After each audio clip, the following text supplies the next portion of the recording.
And gentlemen, how are you? Good to be back here for another episode of Nights with Ping. Here we are on what is it for you guys? Tuesday night, Wednesday afternoon here with me.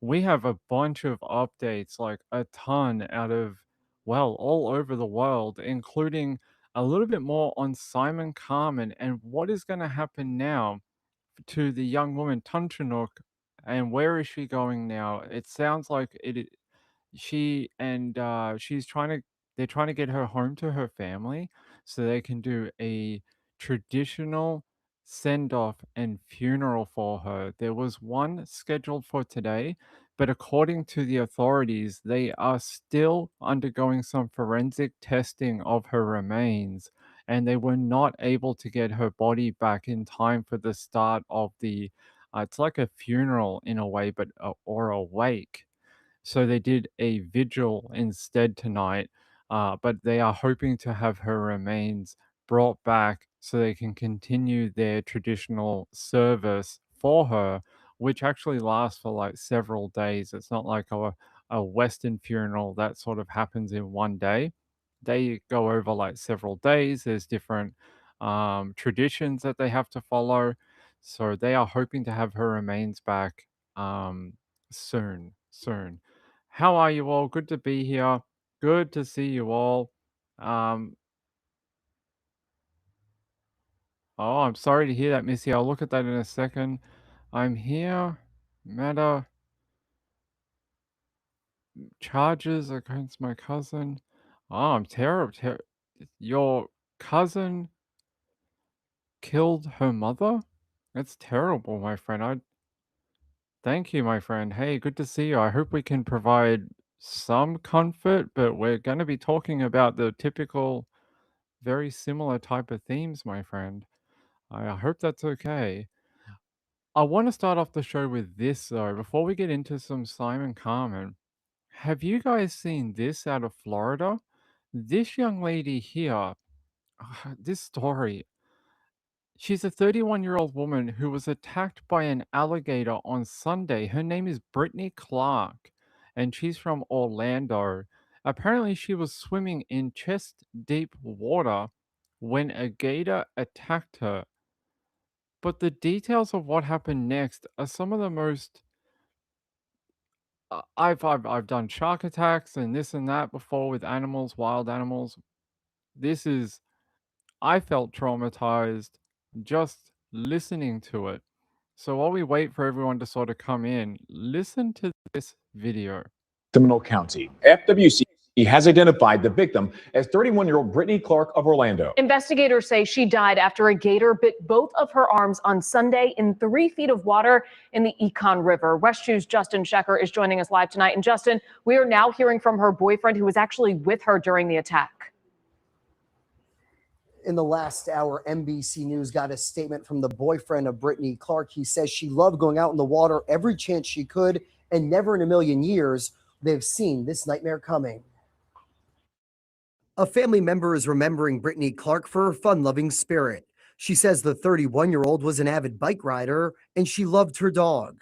An online fundraiser describes what happened to her as a completely bizarre accident. People need to understand this is a very rare situation. Frank Robb has more than 3 decades of experience dealing with Florida alligators. He offered some insight about the active FWC investigation into the deadly encounter Sunday afternoon in the river at Little Big Econ State Forest. FWC has a lot of steps they'll go through. They'll look at bite patterns, look for DNA, things of that nature. Florida Fish and Wildlife officials say they captured and killed 2 gators. First, a 13-foot gator near where Clark was badly bitten, and a 12.5-foot gator a half-mile away. I don't know if badly bitten is quite the way I would explain what happened to that woman. Mauled is probably a better word. Pulled apart is probably a better description. It's we've like I said, we've done shark attacks. We did that one in Sydney that happened. Here's a photo of Brittany Clark right here for you guys. And this is just different. Very, very different. Here, I want to play to you the 911 call and have a listen. Yeah, let me get this up on the screen here and listen to the 911 call.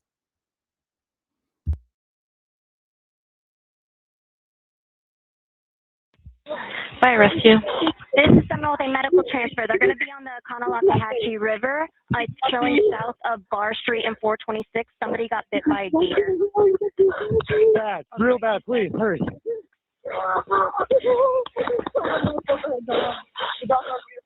The dogs are fine. We need to stop the blood. Okay, get a towel, get a towel, get it. I'll have a towel. Here.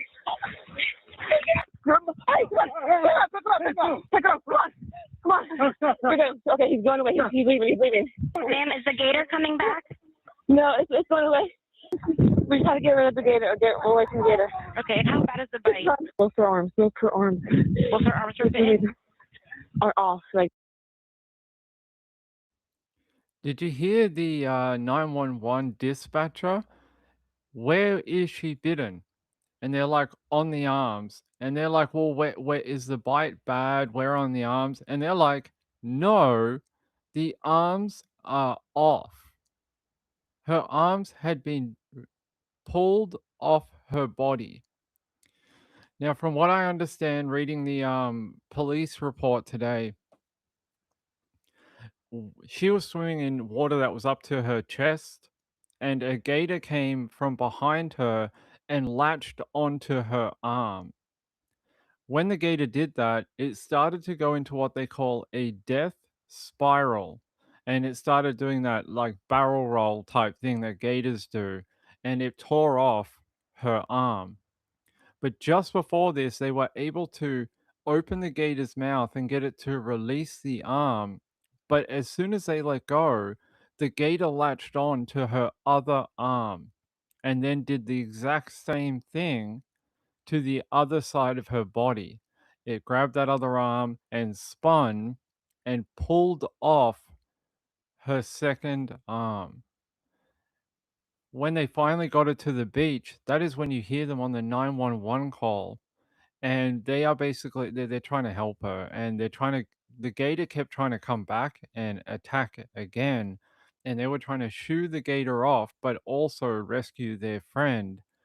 And they say in this 911 call basically that she's bleeding out and they need paramedics. They said they were going to send a helicopter to try and get to her quicker. But according to the police report that I have here, she basically bled out on the bank of the river. That her injuries were so catastrophic that even if they had a helicopter there as soon as she was attacked, she would have died. That her injuries were unsurvivable. It's one of the craziest stories I've read about an animal attack. I don't know why. I don't live in Florida. I have been to Florida, but I've never like lived in Florida. But I live in Australia where we have crocodiles, right? So we guys, give me a sec.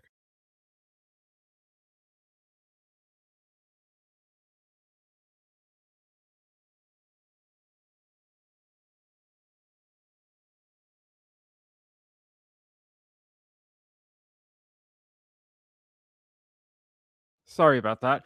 Yeah, so we have crocodiles, right? We have growing up, they educate us about, if you're in the top end, if you're in northern Queensland where there are crocodiles, you don't swim in fresh water, you don't swim in salt water. If there's any signs around, pay attention to them. But basically, if you can't see through the water and know what you're getting into, then don't swim because the chance of being attacked by an alligator or a crocodile, pretty good, pretty good. So I don't know, like if you live in Florida, do they teach you that? Do they teach you that you shouldn't swim in any waterway in Florida? Because I would figure that there's alligators basically everywhere, that they can be in any waterway in Florida and Georgia and Louisiana, but I would just figure that this would be common knowledge. Why would you why would you risk going into this type of waterway? Is it just something that people do and think that because I've done it 9 times out of 10 and nothing happened, it'll be okay every time? It's oh, guys, hold on.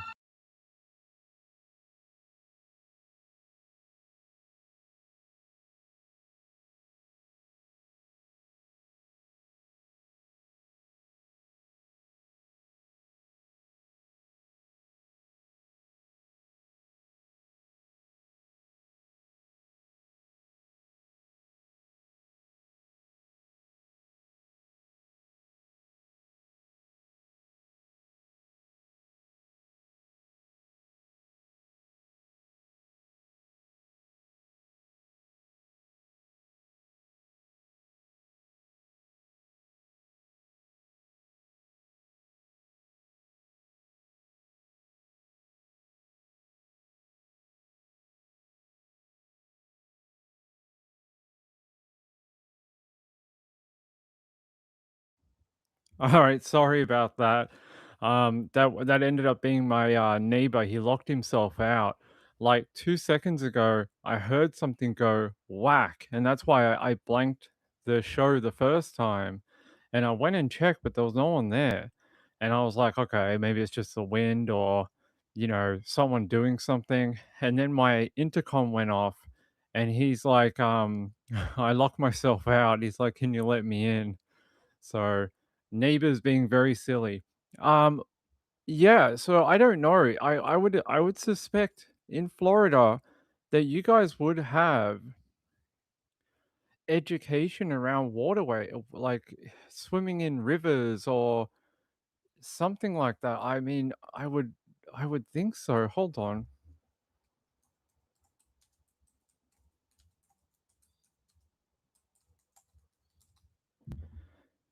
Yeah, let me have a look.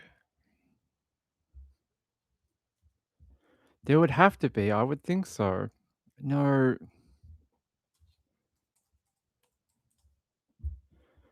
Yeah. Yeah, well, this is what it says on the Florida Fish and Wildlife Conservation website. Swimming in Florida's freshwater lakes, rivers, and marshes is extremely dangerous due to its dense alligator population. To stay safe, only swim in designated daylight swimming areas, never feed wild gators, and keep children and pets far away from the water's edge. They say that you should only swim in designated areas only and never swim in lakes, rivers, swamps, or ponds, and that you should only swim in sort of daylight hours. I mean, that's not the greatest advice. I mean, they're basically telling you that you can't swim at all. They're saying here alligators have inhabited Florida's marshes and riverways for many centuries and are in all 67 counties. And they're saying Florida has experienced tremendous human population growth. Many residents seek waterfront homes and increasingly participate in water related activities. This can result in more frequent alligator human interactions and a greater potential for conflict. I mean, I guess, but I would just think that you would have to know, right? That it's possible that you could be attacked? Is it just a risk you take? Like people who go surfing, often risk being attacked by a shark. Like they go, it could be a one in a million. So this was in, yeah, what's the riverway called? So they were hiking with her boyfriend and her friends in the Bar Street trailhead in the Little Big Econ State Forest when they stopped to swim in the river about 1:30 p.m. They were in approximately 3 feet of water. The water levels are lower due to a statewide drought, so it is lower than normal for the area. That is when the gator bit her. And they say here on the 911 call, the caller describes Clark's injuries. Both her arms are dislocated off, basically. One arm is completely off. Clark died on the way to hospital. They're saying she loved her job where she operated a bulldozer running a dirt crew and loved going out on the water every chance she got. Never in a million years would we have thought this nightmare would come about. Now, apparently, her family did put up a GoFundMe. It has raised $5,180. And it says here, my 31-year-old niece Brittany has just passed away in a completely bizarre accident. She was an amazing person and a fun loving soul. And they're saying here they're trying to raise money to try and get her remains back to California because she is from California. So here's her, Brittany, and her beloved dog. And yeah, they're trying to get her remains back to California. So she is not a Florida native, although had lived in the region for a number of years. Very sad. I mean, awful. Hey, Jules. Jules said in 1948, less than 500 attacks and less than 40 deaths per. Chipmunk said people risk a car accident every time they drive. I guess that's true. We all take risks for doing different things. Marilyn said she was in shallow water. What did it say? 3 feet, right? 3 feet. What is that in Australian measurements? What is 3 feet is hold on.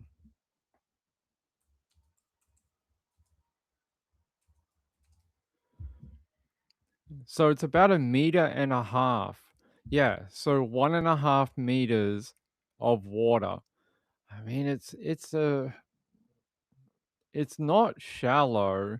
I would say, yeah, it's about up to 1.5 meters. It's about the height of a pretty tall guy. No. No, because I'm like 180. No, it's millimeters. I don't know. It's pretty deep though. I mean, it's not shallow. It's not like, a puddle. It's 1.5 meters deep, 3 foot. I mean, it's somewhat deep. I think, like they said, up to her chest or shoulders in water. It's enough. I mean, we saw a shark attack last week where someone was swimming up to their knees in water, and a great white shark attacked them. So 3 feet of water is shallow. Saying here it's 91 centimeters. I mean, I think that was like it's enough. It's enough for an alligator to swim near you. Like it'd be pretty hidden in the water. In 91 centimeters of water, an alligator could hide from you, and you might not be able to see it coming. It would be deep enough for that. Either way, I mean, the the details surrounding her death are just I've never heard of something like this. I mean, I've heard of people dying from, sharks, alligator, all those type of things, but just not in this way. Here's her and her beloved doggo again, and she always seems to be with her nice dog. And they're saying here that they ended up killing those two alligators. One was 13 feet, one was 12 foot. They ended up cutting off the head of the alligator and only took the head. I don't know why they do that, but apparently they cut off the head and took the front portion of it, but didn't take the rest of it. They're saying here a DNA analysis was conducted and samples have been sent to a lab to determine which gator was responsible for killing her. So they are trying to figure out which one it was. They're saying here several signs near the trailhead entrance warn visitors of alligators in the area. So it is not like somewhere where there's no signs or warning. they are saying that they have definitely had a warning signs. So I'm just trying to see if there's any let's have a look. Yeah, I'll take you out to this other update here for it, and then we'll move on to some true crime. Our other top story tonight, gator attacks in Central Florida. 3 separate attacks within a span of just 7 days. The first was last Sunday at Rainbow River in Marion County. Another also in Marion County ended with a child hurt, and the most recent where a woman died from her injuries. The Florida Fish and Wildlife Conservation Commission has not released the name of that 31-year-old woman from Orlando who died. West 2's Gail Pascal Brown live near where it happened. Gail. Yeah, Florida Fish and Wildlife officials are basically sending out their condolences to the family and friends of this woman who was killed by the gator. They also caution swimmers to be very careful when in Florida waters. They're going to be on the Kanawha River. It's showing south of Bar Street and 426. Somebody got bit by a gator. Bad, real bad, please, hurry. Sunday, Florida Fish and Wildlife and the Seminole County Sheriff's Office responded to a call around 1:30 p.m. that an alligator bit a woman on the Econ River near the Bar Street trailhead in the Little Big Econ State Forest. The 31-year-old Orlando woman and her boyfriend had been hiking, and they stopped to swim in about 3 feet of water. Please hurry, she's losing a lot of breath. 26. It's going away. Okay, come on. The gator went away. The boyfriend and the victim's best friend helped her out of the water. Are you guys walking or are you guys just staying there? Yes, we picked her up. We picked her up. So she was bitten on both of her arms. The boyfriend was the one that made the phone call. He was trying to get her from the alligator's mouth. And on the way to the hospital, she did pass away from her injuries. The multi-agency response, which also included the Division of Forestry and a trapper, located 2 alligators. One was 12 foot, the other one was 13 foot. So currently we're still conducting the investigation. And at this time, again, we just offer our condolences to this young lady's family. I'll leave it there, but you heard on that snippet of the 911 call, yeah, the boyfriend was trying to fight off the gator, and he's the one who got it to open its mouth the first time and release her arm, but the gator it clamped on to her other arm. I wonder if that never had happened, if it only had attacked one arm, would she might have survived? I think having such a devastating injury to both arms may have meant that it was just so catastrophic that, you know, there was no saving her. There was no way of getting her any medical help. It's a sad way to go for a woman who seemed to be a very nice lady. A lot of people love her, and her family are just beside themselves, which I get it. I would be too. I mean, to lose a family member like that. Here's her on a motorbike riding around. So she lived a very adventureful life, but a very sad ending for her. It's, it's a nightmare. It really is a nightmare. The fact that, you see her in the water here. I'll show you another photo.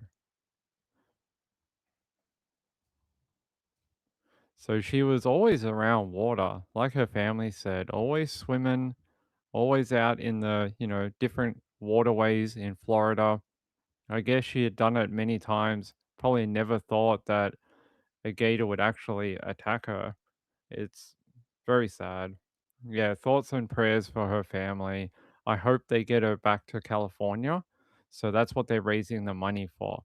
They're saying Brittany's family relies on this GoFundMe for her return home and respectful final arrangements. So far they've raised $5,180. Hopefully they can get enough. I don't know how much it costs to transport someone from Florida from Florida to California, and then to have a funeral. I would expect it wouldn't be very cheap. It would, the transportation of the body alone would probably be thousands of dollars. Let's see. Chipmunk said, very sad, prayers to her and her family. I know. when I saw this story, and everyone on this channel loves animals and likes, we often keep up with the type of animal attacks and things like that. But when I read this one, I was horrified at the details. To have both your arms ripped off like that, I mean, I don't even know. And her poor friends, her poor boyfriend, and then her other female friend, they're got to be absolutely traumatized to watch that unfold and happen to your friend and girlfriend. I don't know if they'll ever be okay again to watch a human be ripped apart like that. Here's the boyfriend, by the way, and he's the one who tried to fight off the alligator. His name is Chance Allison, and he's the one who fought the alligator while it was attacking her. So I hope him and the female friend are going to be okay. It's horrific, horrific. So yeah, there's your update regarding that. And if we hear anything else about if they get her home uh to California, I will update you on it if they have a service for her or a public memorial. I will let you know. But one of the big things that happened in crime today was a story that we've been following for over a year, and it is the story of Dustin Walker. I know you know who I'm talking about. And when I show you the photo, I know you all will know who I am talking about if you don't already. These two despicable human beings. Him mostly, but she is just as bad. What he did to his own daughter is almost unspeakable. Literally. The things he did to her are things that we I almost say like we can't speak about, but we should, to tell the world that these things do happen, and that hiding them under a cloak of secrecy doesn't help anyone and doesn't help any children avoid it or be saved from it. Now, if you don't know what he's done, he had a young girl in his home, his daughter, who he sexually molested for many years, even to the point where she had gone through puberty, and then he was still doing it to her. And we all know what happens if you do that activity with no protection. He got his own daughter pregnant, and she had the baby. When the baby was born, they had to take her to a hospital because she was bleeding. So they took her to get checked out, and the hospital started going, "Why is there a 12-year-old here giving birth to a baby?" And then when they started asking the parents questions about how did she get pregnant? Who's the father? Why are you only bringing her to the hospital right now? Why did she give birth at home? Who's her doctor who's been looking after her throughout her pregnancy? When they could not provide any of those answers to satisfaction of hospital staff, an investigation was launched into both of them. And they found out through a DNA test that Daddy here is the father of her child. So they ended up doing a further investigation, and they found out that Mum here knows about it too, and that she knew all about the pregnancy, even though she denies it, says that she had no idea the young girl was pregnant. On this channel, we've said a couple of times that I don't know about you and me, but if I saw a 12-year-old girl that had a beach ball under her top, I would be like, that looks awfully odd. And I'm pretty sure we would all pick up that she was pregnant. That woman decided to tell everyone that she had no idea, that she didn't even know that the young girl was pregnant. Yeah, I'm just going to get you some more details here. Sorry, she was 11, not 12. Sorry, 12. I mean, 11. They're saying here a vile Oklahoma stepfather of an 11-year-old girl will likely spend his life behind bars after he was after the young 11-year-old girl was forced to give birth to his child at home with no medical care. Dustin Joel Walker, 35, has been sentenced to 42 years behind bars and a life sentence for abuse and neglect of a child after his stepdaughter was forced to carry his child to term and give birth at the home. They're saying here Walker entered a blind guilty plea to 6 counts of child neglect, 1 count of SA of a child under 12 in March earlier this year. They're saying here Walker's stepdaughter was said to have given birth to a full term child inside the home in August of last year, having never received any kind of prenatal care or medical assistance during the birthing process. The child had gone to a local hospital shortly after giving birth, at which time Walker and her mother, Sherry, were charged with neglect. A DNA test later revealed that the child, with 99% certainty, was Dustin's.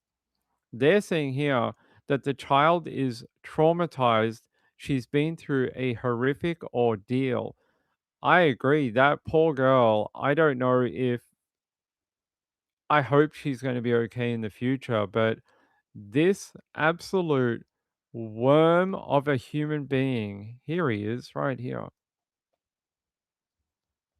There you go. Look at him. He would do that to his stepdaughter. It's, like I said, almost unspeakable. And then you have the child's grandmother, a person we love to talk about because she is complicit in the offending against that child. She was walking around telling TV news cameras that it was a local boy that had gotten her pregnant and that she reckons that Dustin and the child's mother, Cherie, loved them, loved that child, would never do anything to her. And she was advocating for them to the TV news stations when they came knocking. You have to be an absolute piece of work to have to do that. So that's the child's grandmother, Michelle Justice. And what she said was, they've made my daughter and son in law a monster. They are not. They love those children. They love them.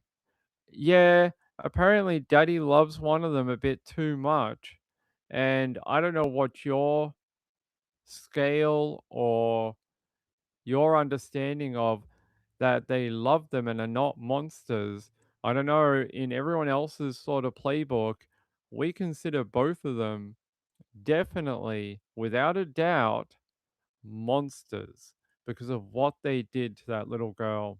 They're saying here the grandmother previously accused a 12-year-old boy of R-wording the young girl. Cherie was also charged with enabling the sexual abuse. Well done, police. Well done.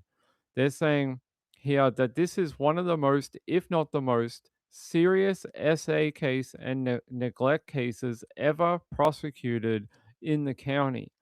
I agree. I think it is one of the most. And by the way, while we're on this topic for 1 second, I want to talk about something about what happens on YouTube and other places. When we talk about these kind of topics, you see how I have to change words where I have to say essay, R word, this type of thing. It's not because I want to. I don't want to have to do that.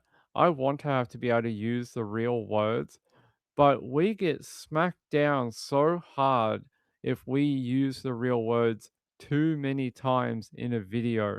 And when you're discussing a case like this, we read it like every 2 seconds, trying to explain everything to you. It's I'm of the opinion that words have meaning and we should be able to use them. Like there's a reason they're called that. And that's it's the best way to describe what actually happened. The fact that we have to alter words and call things grape and things like it, it's stupid. Are we not all adults? Can we not all understand what the meaning of the words are? They're not going to hurt you. They're not going to like do anything, but what they do is they help survivors because it means you're not marginalizing their experience and you're actually giving some legitimacy to what they've gone through. And I hate it. So please don't think that I'm doing it on purpose and that Ping's one of these dopey people that love changing words and making them less offensive.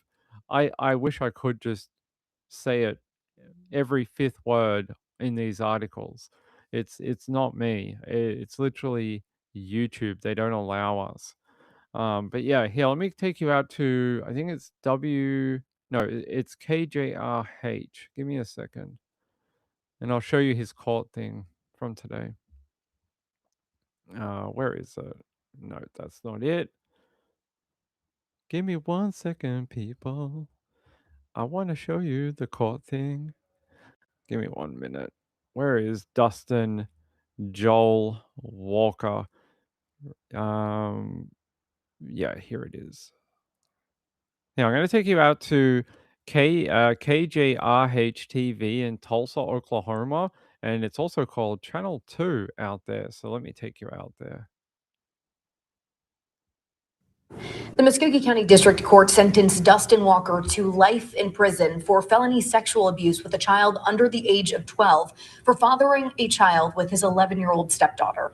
Walker faced 7 total charges, that 1 count of felony sexual abuse and 6 counts of felony child neglect with 6 children living in the home. District Attorney Janet Hudson called 4 witnesses to the stand: the family's pediatrician, the children's DHS caseworker, the 11-year-old's therapist, and the correctional officer who conducted the pre-sentencing investigation.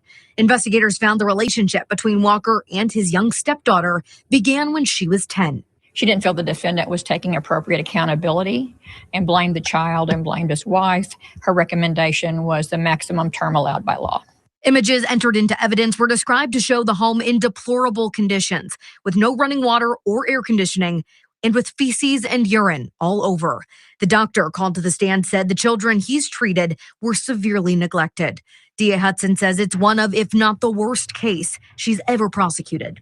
It's just very emotional to realize that a child, the age of 10 and 11, was having sex with her stepfather, that she became pregnant and that no one took her to the doctor, and she gave birth at home. When you complicate that with the severe, deplorable, and uninhabitable condition of that home, to know that's where she gave birth, where those children lived, without even the ability to get a drink of water in the middle of the night, it affected everybody in law enforcement. Walker's attorney, Ben Hilfiger, fought to make sure the judge knew his client is remorseful. He's apologized and accepted responsibility multiple times. I don't think anybody's prepared when you get a sentence of that length. Shut up. This guy, Ben Hilfiger, I know you got a job to do, buddy, but shut up. He's apologized multiple times. Yeah, I'm sure that'll take away the trauma of that little girl having to give birth to a baby when she's not much older than being a baby herself in her own freaking home. Not only that, of what her stepfather made her endure to put her through. Oh, he's remorseful. Yeah. So remorseful, buddy. The most remorseful. The best I've ever seen. No, that guy, there is no remorse. Do you know what the remorse is?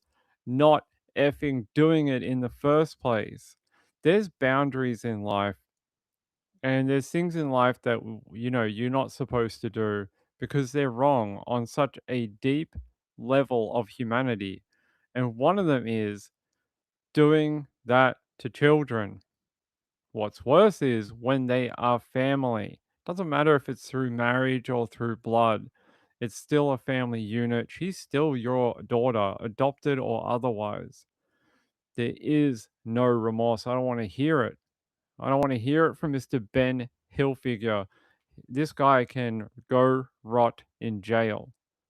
Takes a despicable human being to do that to, and well, she was 10 originally, 10 years old, and you thought that was a good idea. You thought going and fiddling with her at 10 was an activity that you thought was a great idea. I don't know. I don't trust him. I don't think I believe anything about his remorse. And this guy, what are you doing in front of the camera? Get out of the camera. Seriously, no one wants to hear it.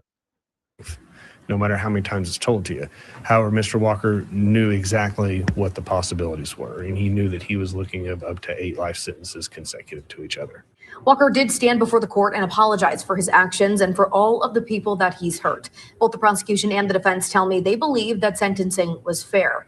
The trial for Cherie Walker, the mother of the 11-year-old, is scheduled for July 13th. I don't know about you guys. Do you think the sentencing was fair? Life in prison. I think that is the appropriate sentence for a crime that Muscogee County has never had to prosecute before in this sort of as bad as this one is. They're saying it is unprecedented. Yeah, life in jail. There is no other thing that he should ever have to do. It should be bye-bye, go away. You know, I like it when we see people get serious for hurting children, and I'm glad this particular Oklahoma County did what they were supposed to. Far too many times kids are hurt like this, and they're like, oh, 4.5 years in jail. That's fine. No, life in jail it should be.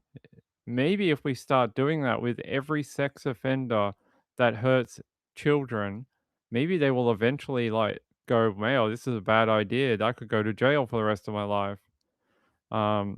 Yeah, his words mean nothing. I don't want to hear it from his freaking attorney ever. Chipmunk said better treatment under that sentence than if I was a judge. Yeah, he'd be going to the spicy injection for sure. I think it is without the possibility. Hold on, I'll get you the. What does it say? I think it is. I think he's basically going to spend the rest of his life in jail. Oh no, he can get parole. They're saying here, Walker, if he is ever paroled, will have 3 years of supervision and is required to register as an SO. He'll have to serve at least 85% of his sentence before reaching eligibility.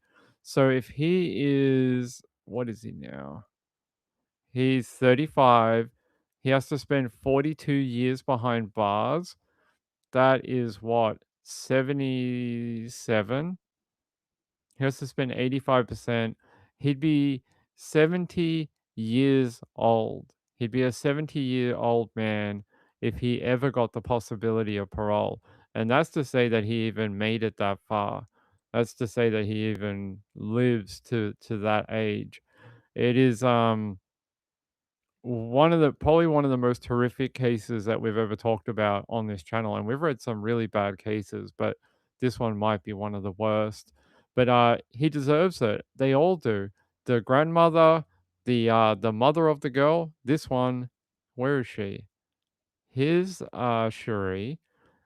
I hate this photo because it seems like she is smirking in the photo, almost like this is all fun and games. This woman had one job in life, and that was to protect her babies. Protect. Not find a loser to move in with like him. Your babies. They are your number one. And when you put a man above your children, you become the problem. And I think she should get the same thing. Life in jail. She is the enabler, just like the grandma, an enabler.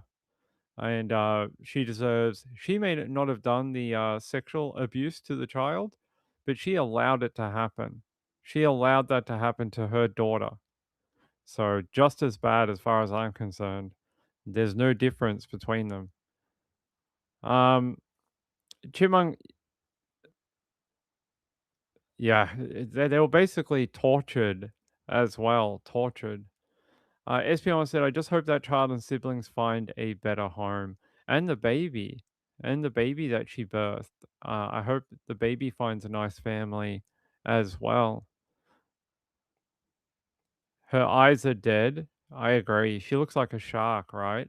She looks like one of those great white sharks that swim in the water. Hey, Robert, how are you? You got booted off a thread for using too many exclamation marks. I'm sorry about that.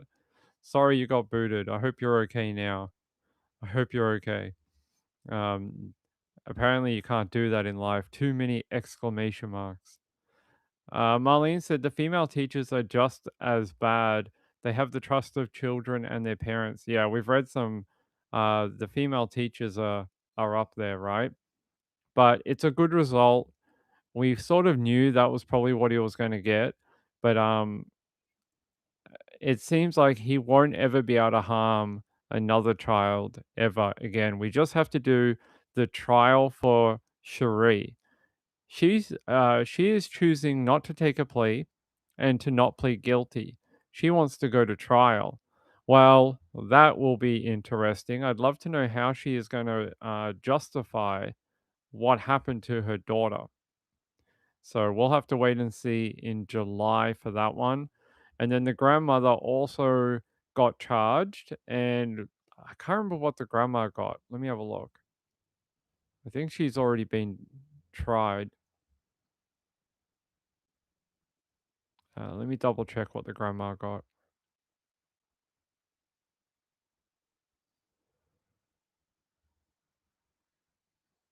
So Michelle, the grandma, kept in custody after her bond was reduced from 75,000 to 50,000, including having no contact with the victims. She has maintained she has no knowledge of the pregnancy. Her jury trial is scheduled to begin a week after Cherie's one in July. So it'll go from Cherie Walker to Michelle Justice. They're going to have two trials a week apart. So we will have to see what comes up in both of them. But the fact that both the women in this case think that they have done no wrong and are challenging the court proceedings tells me everything I need to know about both of them. They are two peas in a pod. Let's see. Just like Jennifer Soto, just like in yeah. Yes. I know the one you're talking about. Yes. Let's see. Where's my friend SP? Hold on. Let me hide that. There we go. Apparently in Alaska, if you abuse someone, you get healthcare and treatment, but if you avenge the abused, you can't get psychiatric help ever. What? So if you do the crime, you get healthcare and treatment, but if you're the one, say you went and shot and killed the abuser, you don't get psychiatric help? That's an odd war. That's an odd thing. Chimunk said, you should cover that story from Cali. Many are ticked about it. Ventura, California. Took her life because they got a year in jail. You'll have to tell me what it is, what the name of it is. Am I missing a part of your message? You'll have to tell me the name. Tell me the name. Kim said, wait, she said on camera they thought it was her boyfriend's baby. I think after it was public. So her claim will be that she only found out when the child went to hospital and gave birth to the child. So she's going to say that her knowledge came after the birth, not beforehand. So yeah, that's how that'll work, I think. So yeah, horrible human beings. This one included. I think they're terrible to do that to a 11-year-old little girl. I hope she is somewhere safe. I really do. That is your update for Dustin. Rot in piss for him. He can go to jail. And I hope the conditions in jail are just as bad as what he put those children through. Hope there's poop everywhere and people throw cups of pee on him. And I hope he maybe gets a special friend in jail that does to him what he did to that little girl. Because to me, that is better than keeping him in jail for the rest of his life. Okay, everyone wants to talk about the Thailand case. So I don't have a lot to give you tonight, but I do want to show you this. this is the memorial or vigil for I always get tongue tied with her name, Tunchunok. That is the memorial for her. Nickname Cake, and she has a second nickname too. Here, I'll find it. She has a second nickname. Where's her other nickname? Nong. So her friends call her Nong. She also has the other nickname of Cake, and then her real name is Tunchunok. And she is the victim, allegedly, of Simon Peter Carmen, and we've talked a lot about him over the last few days. But now it's time to focus on her. And there is a beautiful vigil that is underway for her. I mentioned it at the start of the show. They were hoping to have her body back today. They wanted to get underway with the funeral process tonight, but apparently they are still doing forensics on her remains and were unable to get her body to the funeral area in time. So they had to do sort of a vigil without her there today. So they're hoping to get the body in the next 24 to 48 hours and get started on the traditional death ceremony for her. And you can see here a lot of people on the mats offering prayers and following their traditions to lay her to rest. So they're already started, and according to the information, it goes for about 1 week. And what you'll have is every night there'll be a prayer service by the monks.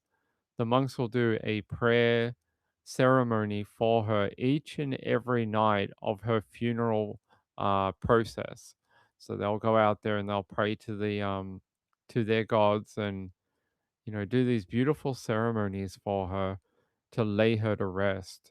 It is very beautiful, and there's like so many people are coming out to lay her to rest. Here you go, offering some food and beverage to people that have come out, and they are coming together as a community and family to try and look how many people. There's a lot of people in this tiny village.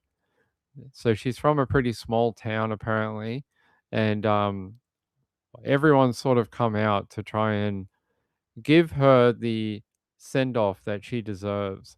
So like I said, they were hoping to have her remains and they haven't been able to get them as of yet. They're saying here that it is an open air temple in Callison, and they held the vigil today, and there is a delay in getting her body back, unfortunately. We have a little bit of interesting information here.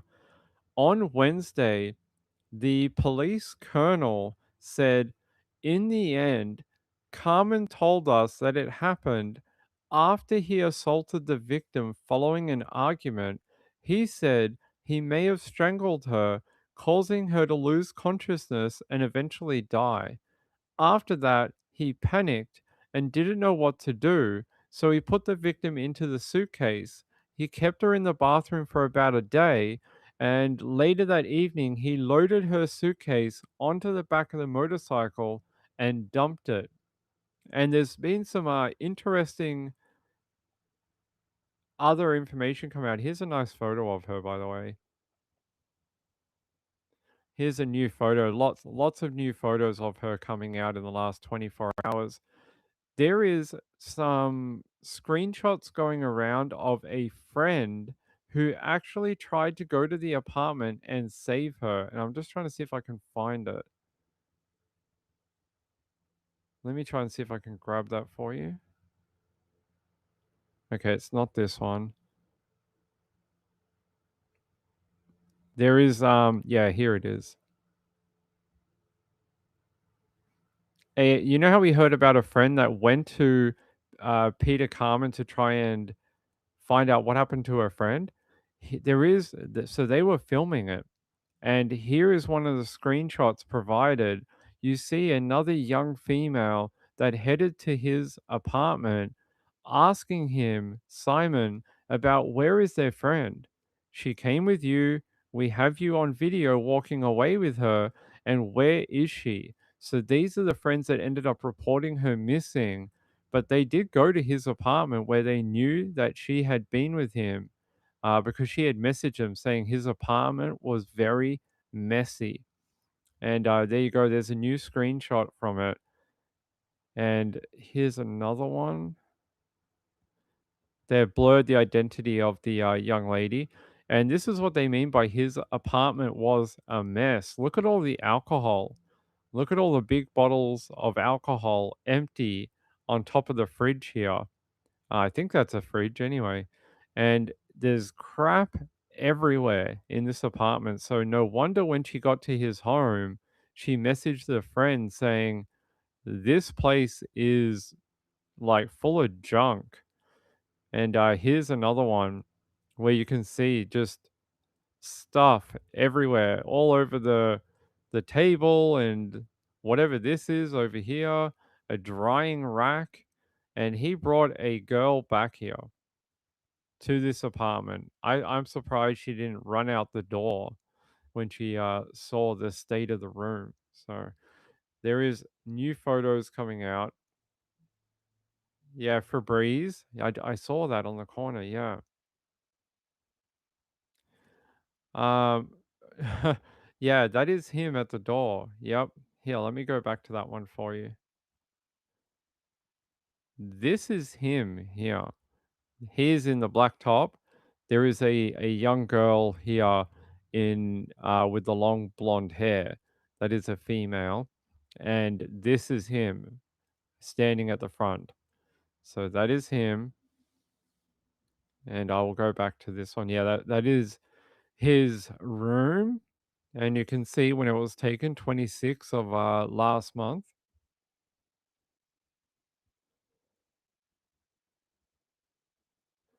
Uh, Kelly said, was she drunk or high? Not that I know of, but she was probably offered some alcohol when she went back to the room. I would think so.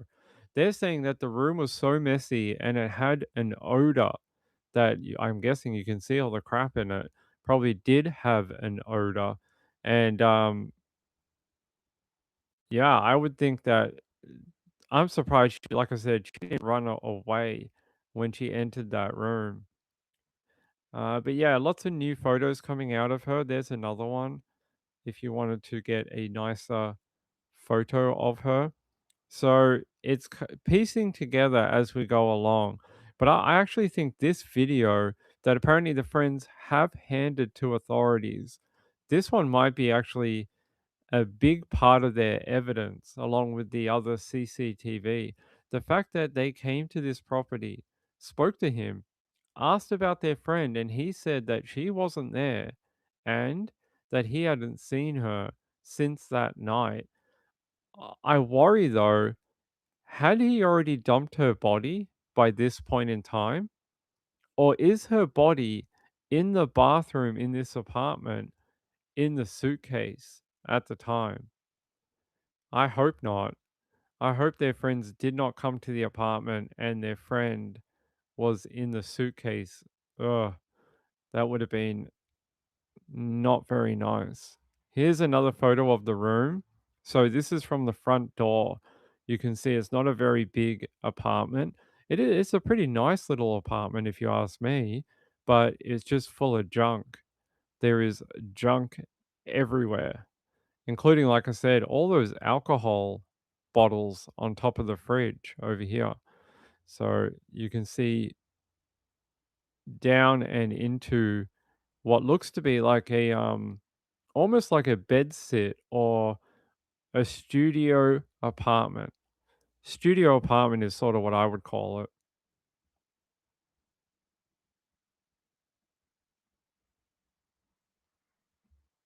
Gail said she was probably in the bathroom in the suitcase. I hope not. I hope their friends didn't have to be there with her dead in another room. Missy said, I only know what he dragged with her. Yeah, he did. SP1 said he's done for.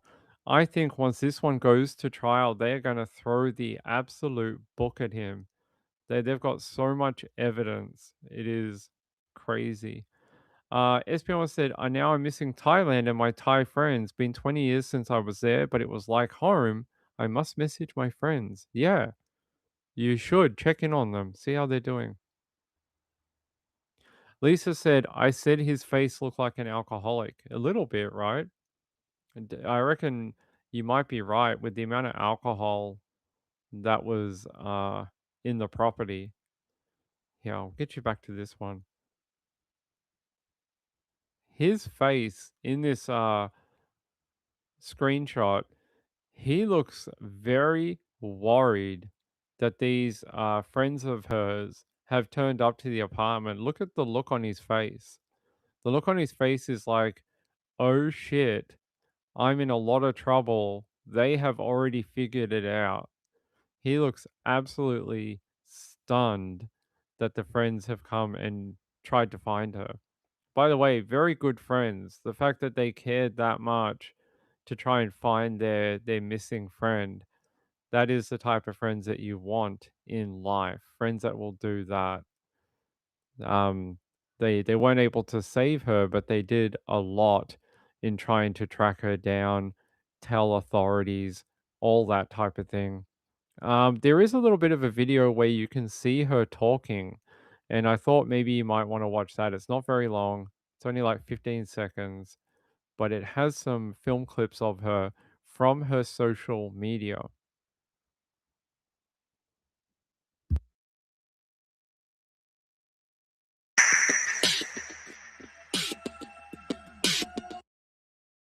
The music is terrible, but yeah, that is her.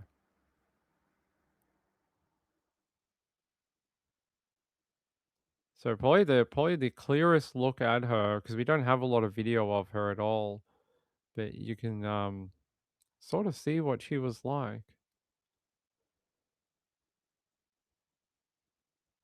Seemed to be like any other young lady, very, very nice looking young lady. And then yeah, there's that photo of look what he has. He has Febreze, probably because the house stinks. WD-40, probably for his work as a handyman, because he was a handyman in the apartment complex. What is this big green bottle? I don't know. Maybe that is nail polish remover in that little pink bottle. And then he's got a knife over here. He's got a knife on top of this. Why does he have so many refrigerators? He's got the green fridge over on the left-hand side, and then on the right-hand side, he's got a silver fridge. Why so many in a tiny apartment?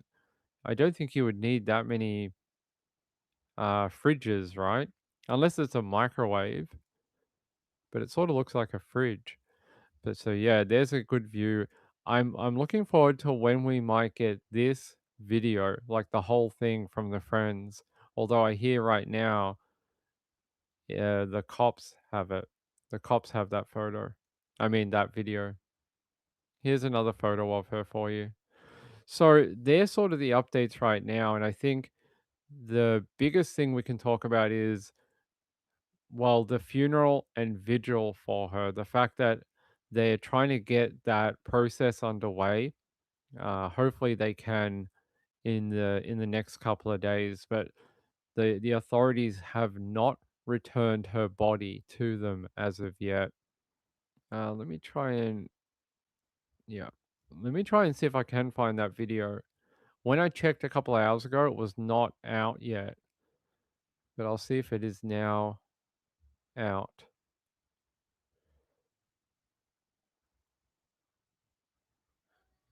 Let me check here.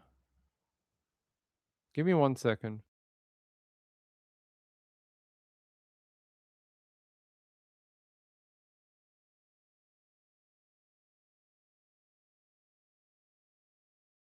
All right, I'm going to check and see if there's a new video with that video in it. Let me check over here.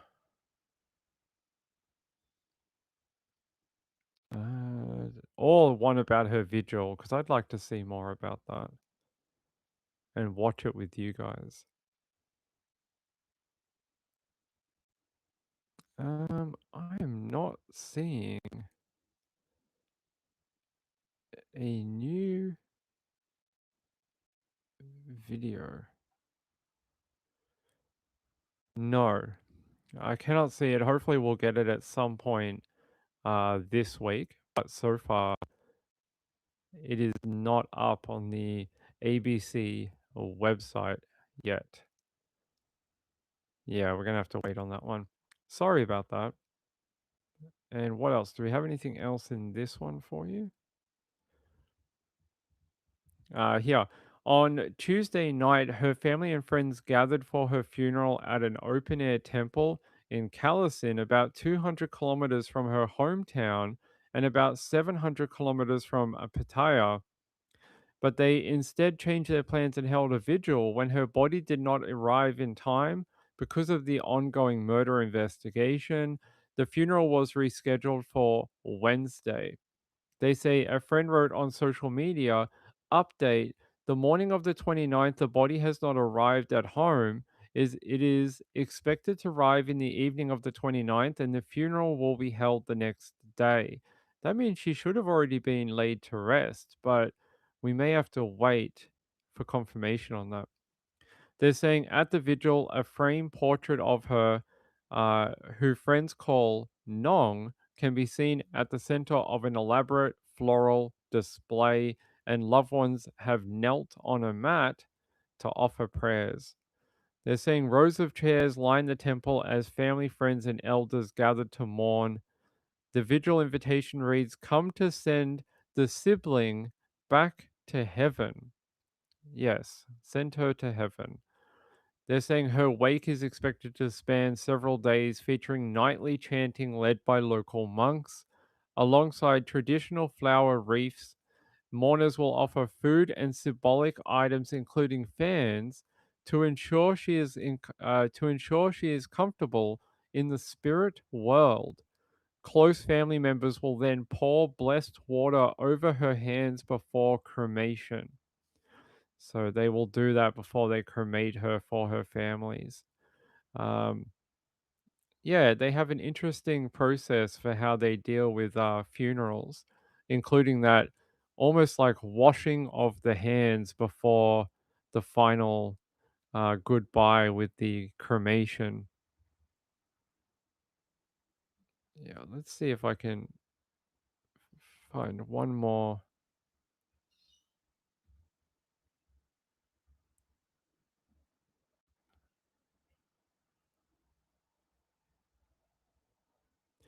They're saying that that apartment complex, he's supposed to be the handyman for a bunch of the units inside. But I mean, if the handyman has an apartment that looks like that, I don't know if he's a very good handyman. Oh, one of the other things, last night we had people in the chat saying we should stop saying that Simon Peter Carmen is from Ballarat. Well, the newspapers have listened. They now say Simon Peter Carmen is from Perth. No more Ballarat. So for the poor people in Ballarat that have to be labeled with him, they have now stopped saying he is from Ballarat. So that is good news. All right, that is the only updates I have. Hopefully we'll get an update regarding her funeral details in the next couple of days, and I'll bring that to you when we have it. All right, on to the craziness of today. Now, I'm sure you all saw this headline. I'm sure of it. And I don't know what you guys think, but I think it was obvious from day one. Yeah, I want to take you out here. Okay. All right, fine.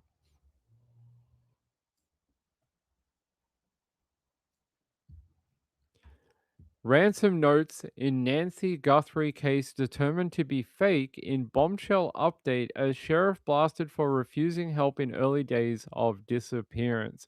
The thing I have to ask is, most of us knew that the notes were fake. So why did it take almost half a year for that information to come out? If you knew they were fake the entire time, why was this only coming out now? They're saying here the FBI determined the 2 notes received shortly after the disappearance of Nancy were inauthentic. A third note appeared recently claiming to know the kidnappers. None of the notes are believed to be genuine, according to an FBI official who told Reuters. They're saying the 2 early notes were widely reported to have been communications from the kidnappers, sparking the theory that she was being held for ransom. Well, what now? If you have no contact with the killer, is she actually kidnapped? Did the person take her from the home and just dump her in the desert? Because now you can't even say that it is a kidnapping as such. They might have just abducted her for a small period of time and then dumped her in the wilderness. Not like some people have been thinking, where they've been holding on to her for months or weeks or whatever. It could have been just literally hours, and then they dumped her remains somewhere nearby. Just because they haven't been found doesn't mean they're not there. They could easily be out there. And that's why the Cajun Navy, they should have been allowed to help, because those people are great at finding things, and they're just such a great resource for authorities. The fact that they were told don't bother, don't come and help, smacks of arrogance in this particular case, where now, many months on, we're in July, you're no closer to bringing her home. No closer. And that to me is the big problem here. It's even being reported in Australia. Here, this is ABC News Down Under. Nancy Guthrie ransom notes deemed fake. Search for Savannah's mother continues.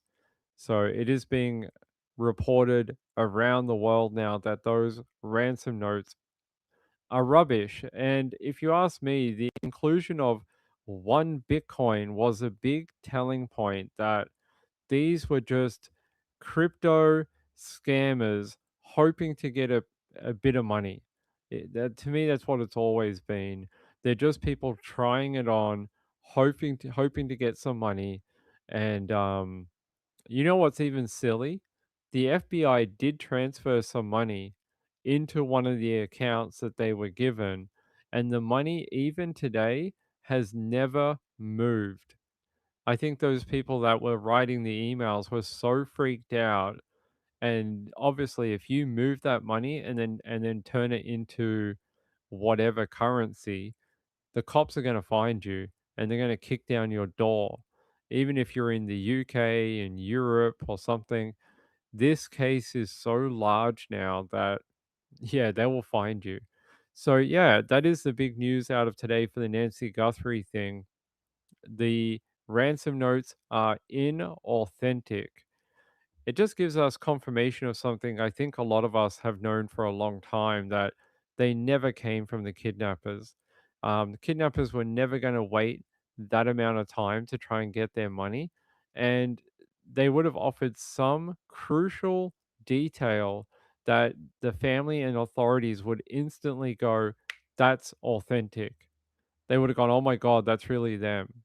They don't just write these sort of vague emails about the boss man and how I know the main guy. That's not how they do it. That is just fake, fanciful writing by someone hoping to get some free Bitcoin. It's got nothing to do with the kidnapping. So there you go. And I said, where do we go from here with this one? I really don't know.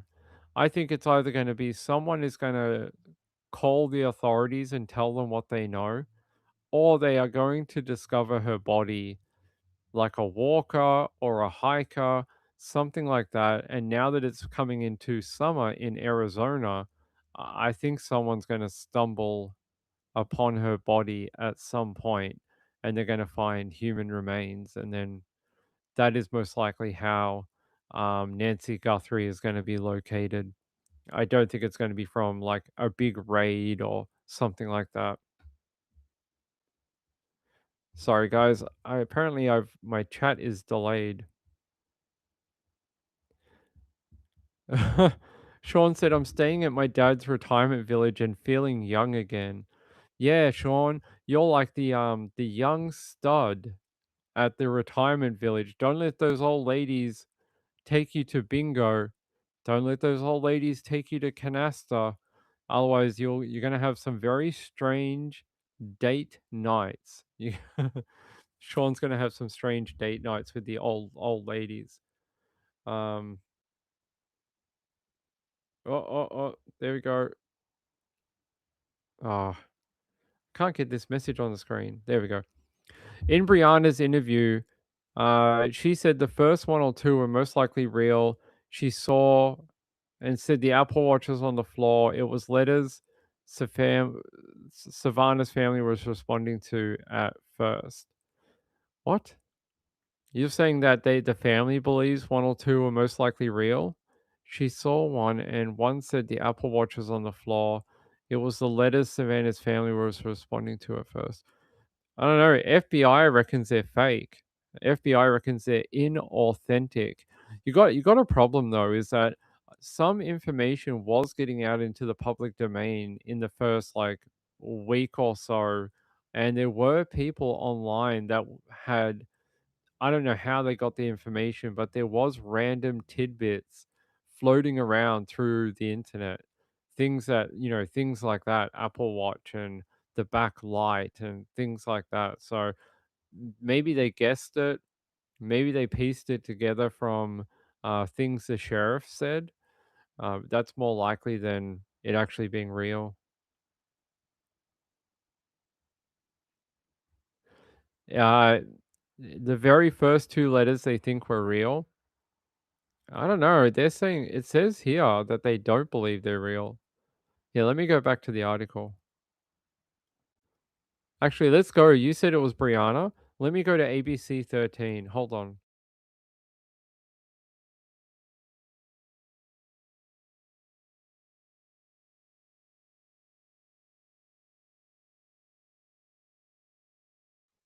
All right, let me find it. I know she would have done a show tonight. I know who Brianna is. Let me have a look. Where's Brianna's live show?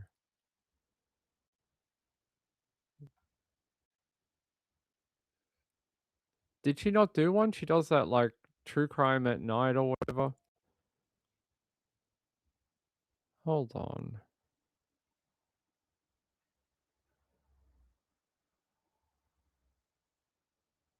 Sorry guys, I don't mean to give you dead air. I'm just trying to find it. Like she always does these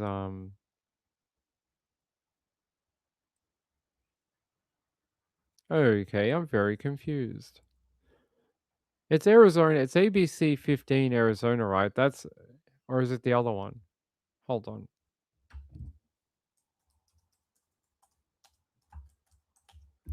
Or is it ABC? No.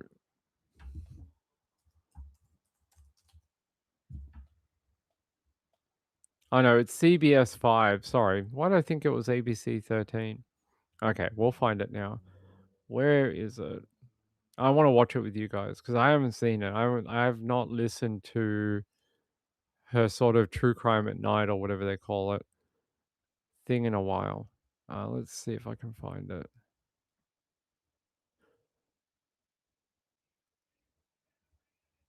One day ago.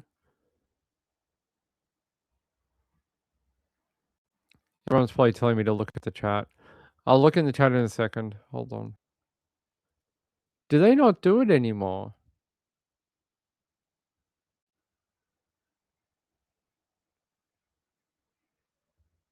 True crime. Looks like the last one they did was 5 days ago, and it wasn't with her. It was with Derek Stahl. I don't know who that is, but Derek Stahl, and that's the last one. I don't see one with her. Maybe they're blocking me because they used to do one, right? It was called like True Crime AZ Live or something like that. The last one I see with her, with Brianna Whitney, was 2 months ago. 2 months ago. So, okay, we can't watch it. Sorry about that.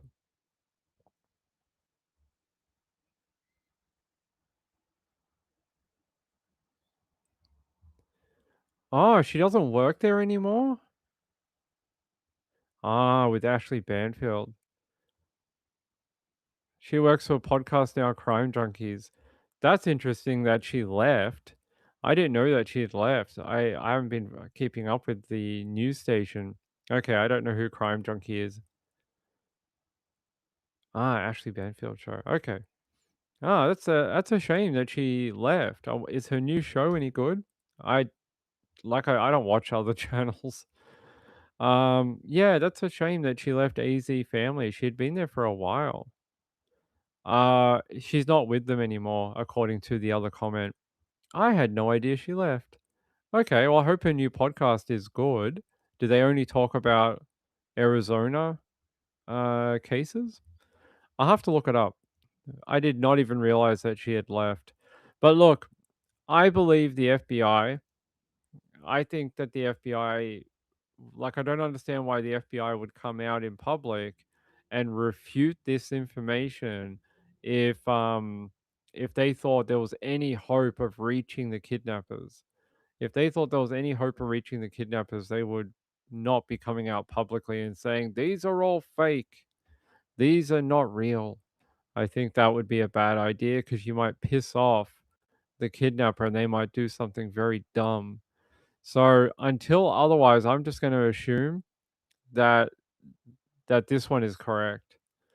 So yeah, there you go. All 3 kidnapping-related messages that have surfaced in media reports about the disappearance of NBC Today host Savannah Guthrie's mother are fake, an FBI official says.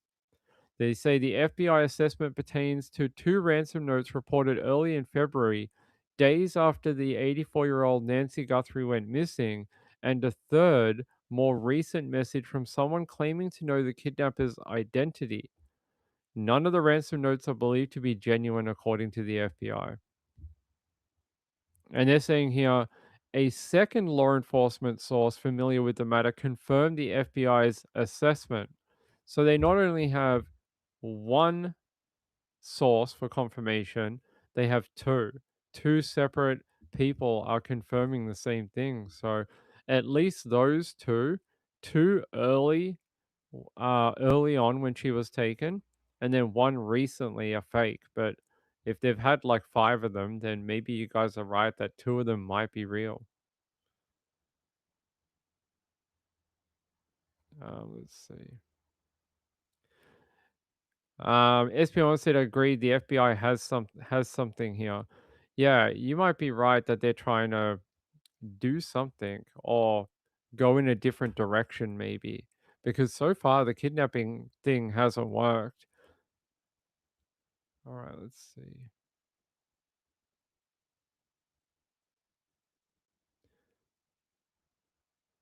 Oh, okay. Crime Junkies is a true crime podcast, been around for a few years, not local to Phoenix.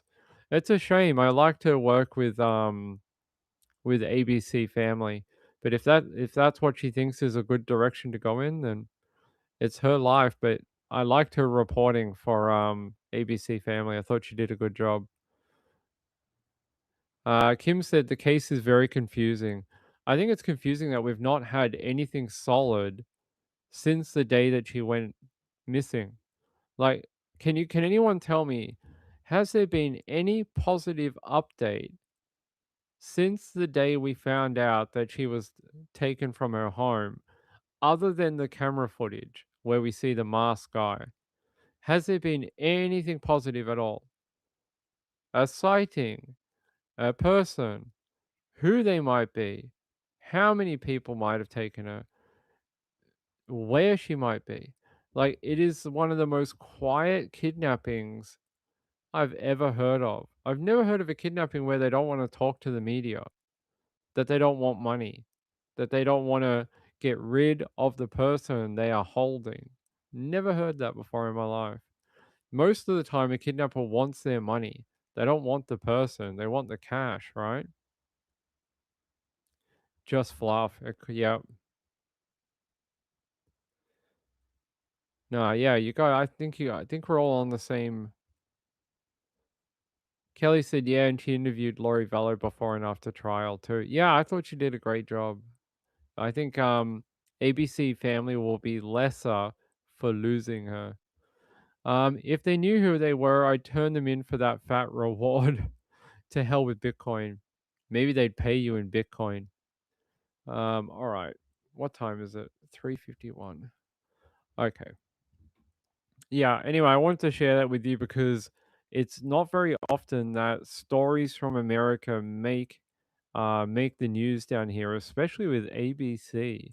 ABC running that story from the FBI and then a second source is pretty big news actually. All right, I have one story that we were supposed to do like a week ago, and I'm hoping I can find it. I kept putting this on the back burner and then on the back burner and then on the back burner like every day, and we never got to it. And now I'm hoping we can. That's not the right one. Hold on, guys.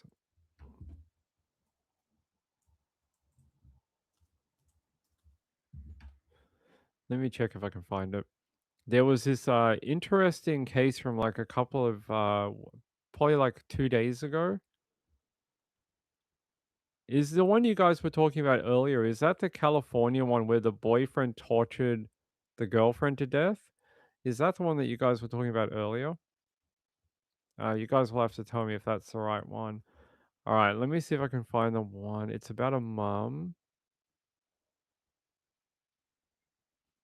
I think it's this one here. Okay.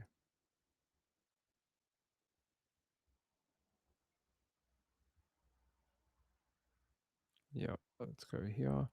All right. It's a missing mom that's been missing since 2016.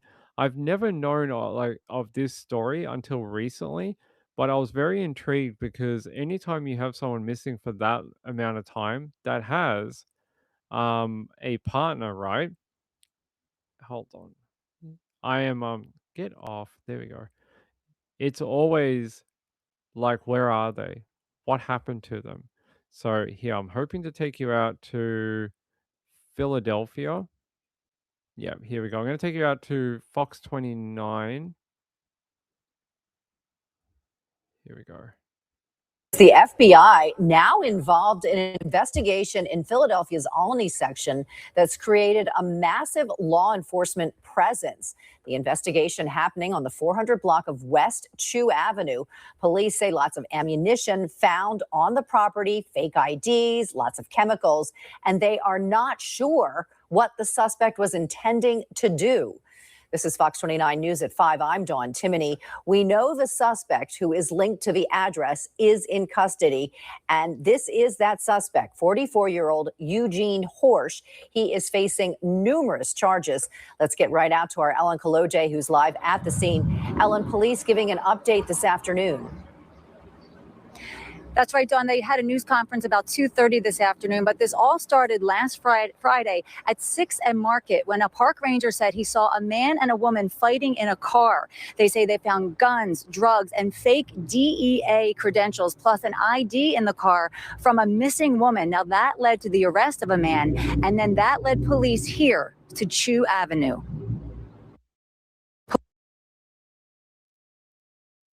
Doesn't that sound weird already? Fake DEA uniforms, an ID from a missing woman, and then drugs and guns. And then you look at the photo. This is his photo right here. But it's about this missing mom. Her name is Amy, and that is like, they've been trying to find her since 2016. Here's her photo before we go back to that video. I don't know if you guys remember her disappearance. Her name is Amy McHale. and they have been searching for her, like I said, since 2016 in the area. So she was reportedly last believed to have been seen at a home in Philadelphia that was just searched by police. Now, Eugene Horsch, 44, lives in the home, and he has been charged with possession with intent to deliver, and multiple weapon-related offenses. He is the son of Mikhail's late husband. So, like a stepson. And then it just gets weirder from there. I'll take you back to the video. Police say this investigation revolves around this man, 44-year-old Eugene Horsch, a man arrested last week for weapons and guns charges, stemming from a fight in a car with a woman on 6th and Market. That then led them to the house on the 400 block of West Chew Avenue. The further search of this property produced some other things that we have a lot of questions about.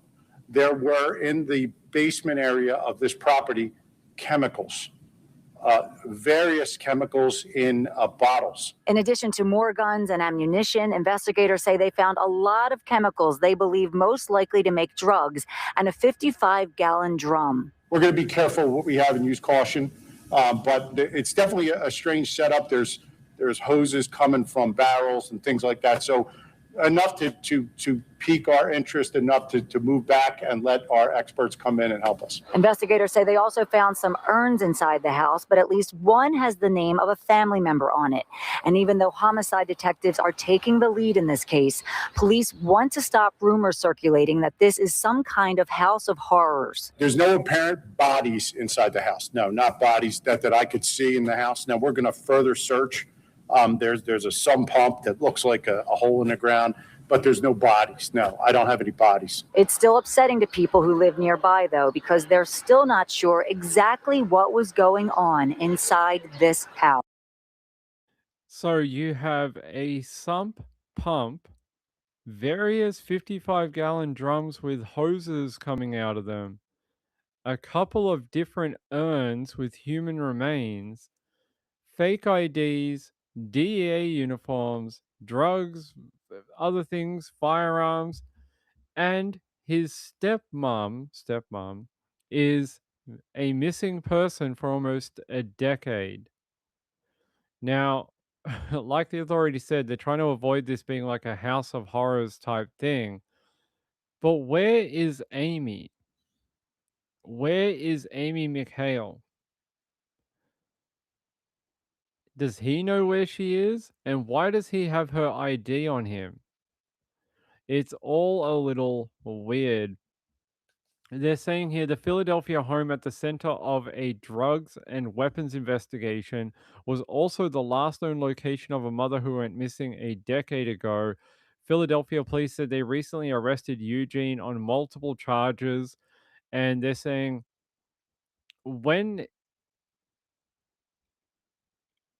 that's weird. They're saying here it was previously reported that the investigation began on June 19th when a U.S. park ranger allegedly overheard a heated argument between Horsch and a woman while the pair were inside a car. When he's addressing the occupants, he hears what he believes the female to say, "You're going to hurt me." That's why authorities got involved. Police allege they subsequently searched the car and found those fake DEA credentials, a switchblade in his pocket, and 2 firearms with obliterated serial numbers, and that he had the woman's ID with the name of another woman who was reported missing in 2023. It's all a bit weird. They're saying after searching Horsch's home on Chew Avenue, police allegedly found ballistic evidence, more false federal credentials, urns, and chemicals in bottles. They're saying here, according to reports, this place is the last place that Amy Mikhail, the mother who vanished in 2016, was last seen. Mikhail was the former wife of Horsch's father, Raymond R.C., a filmmaker and erotic photographer who lived in the home prior to his death in 2025. Amanda Stouffer, Mikhail's daughter, told the news that the last communication she received from her mother was in 2016 via a voicemail. She left me a voicemail and said that she was at Ray's, and that's where Ray lives. R.C. Horsch was Ray, even spoke with me and my grandmother and the detectives afterwards and gave the same story that she was there and that when he woke up in the morning, she wasn't. Well, I don't know how people evaporate into thin air, but okay. Per the police, they said there was no bodies found inside that home at this time, and they are still searching for Amy McHale. So, what do you guys think? Do you think she could be there? I'd love to know. Like, how is it that we're doing this? All the barrels and tubes and chemicals and firearms, a weird ID with the name of Amy on it. Like, what is going on? Yeah, I'll play the rest of the video. It's just a bad look for the neighborhood. You know what I mean? I mean, it's just a bad look. It makes you worry as a neighbor yourself. Like, damn, what's going on around here? It just make you think before you walk anywhere and all that. The crime can be right close, like so close to you. It's hard to put the words together. It is hard to put into words what neighbors are feeling out here because there have been so many rumors circulating. But investigators want to reassure neighbors that even though there are so many chemicals inside this house, they don't believe there's any risk for an explosion. They don't think there's any danger to any neighbors, but they're also looking at more cases of missing persons. But just so many unanswered questions, Dawn. So many unanswered.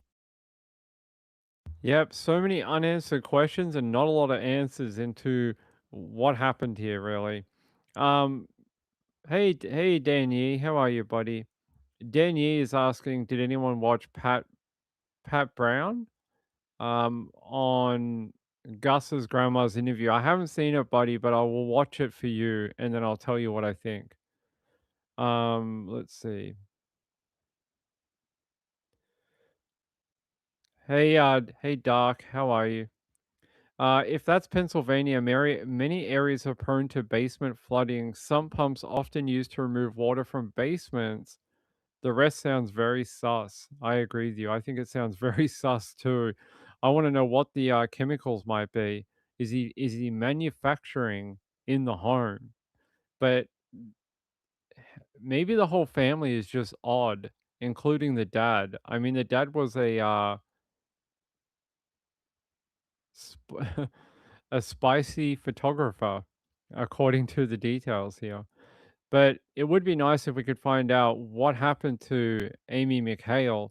I was trying to see if we could find out like a background video for her so I could show you more about it. Let me see. There's got to be like an old news article about her. Hold on.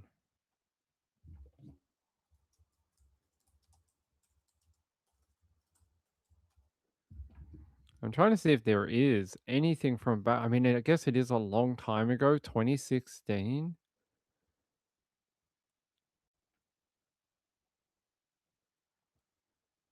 It's really weird. I can't find like an old video about it. Did it not get a lot of coverage at the time about Amy McHale? Yeah, I'll take you out to another news company if it'll open. We'll see if it plays and then I'll take you there. They're saying it's very unusual.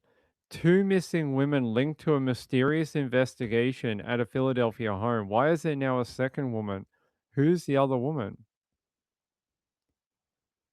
I'm just trying to read this down to try to find out who the other woman might be. Oh no. Apparently, detectives are also planning on excavating the yard as part of their investigation. Authorities did not find any bodies in the home, but they are going to look into the yard. They said investigators did find letters and notes that reference ways to dispose of bodies. That's interesting. So who's the other woman? Oh, the other one. They said they found another fake ID with the name of Blair Tonzelli, and they're saying that she is also a missing person, has been missing for 3 years. Blair Tonzelli. I don't recognize that name. Do any of you? Okay. I'm trying to see if I can get you a photo of her. Give me a sec.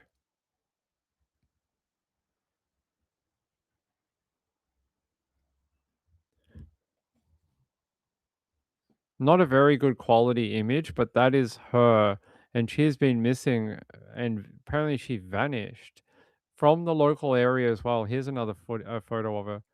Blair Tonzelli apparently vanished 3 years ago, and they found her name on a fake ID inside of that home. I hope they're not buried in the yard.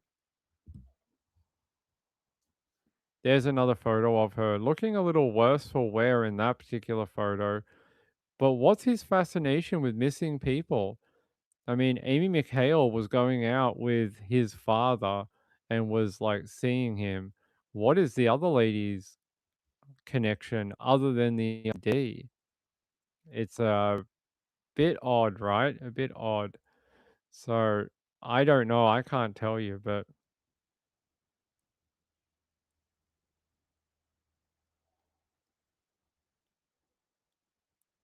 Chipmunk said, if that's a drug house, the possibilities are endless. Well, we'll see what happens when they dig up the front yard, because apparently that's what they're going to do over the next coming days.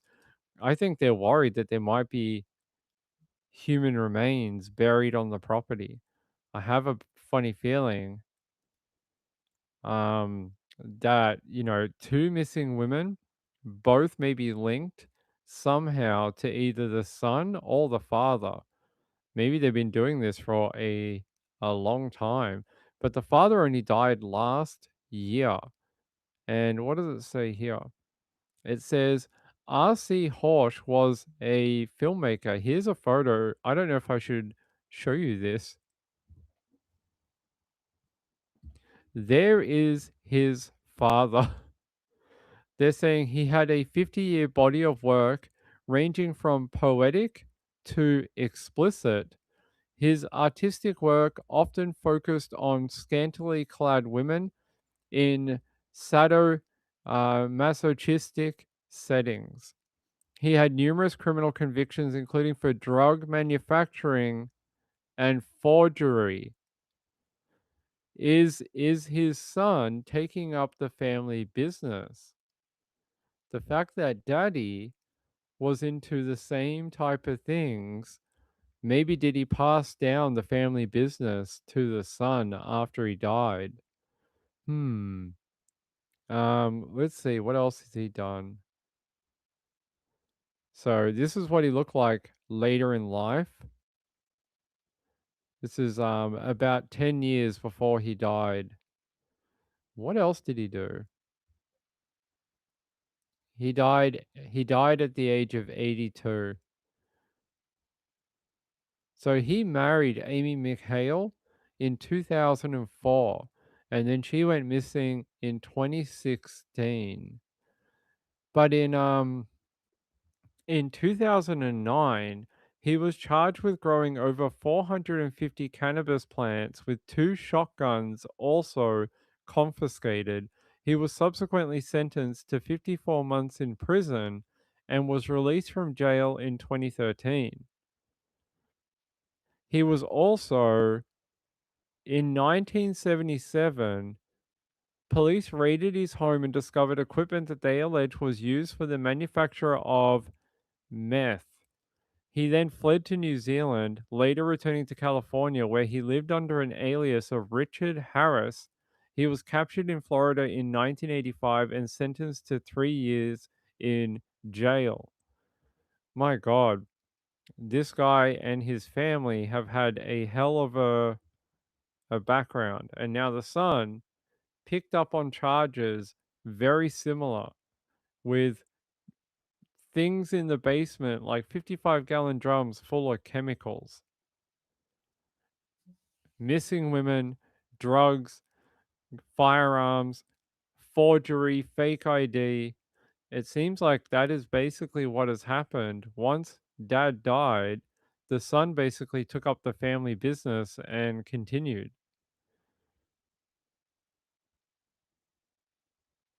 Hey, my friend.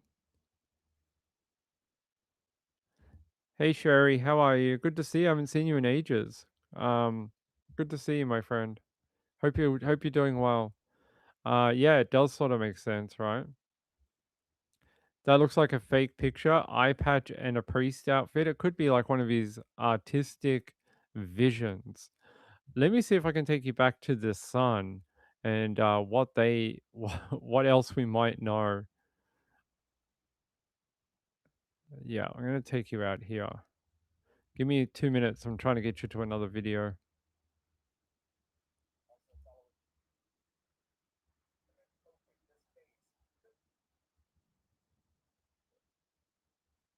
Also following a developing story, this in Philadelphia's Albany neighborhood. Investigators are working to determine what chemicals, ammo, and drugs inside of a home were used for. Tonight, two women hoping this case could bring them some closure in the 2016 disappearance of a family member who has never been found.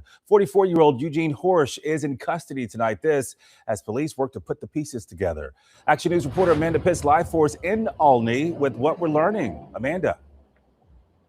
Yeah, Gray, there are still many questions to be answered tonight into what exactly unfolded inside Eugene Horsch's home. Philadelphia police still holding this scene at this hour, the site of a large and meticulous investigation by local and federal authorities that now has at least one family of a missing person feeling some hope.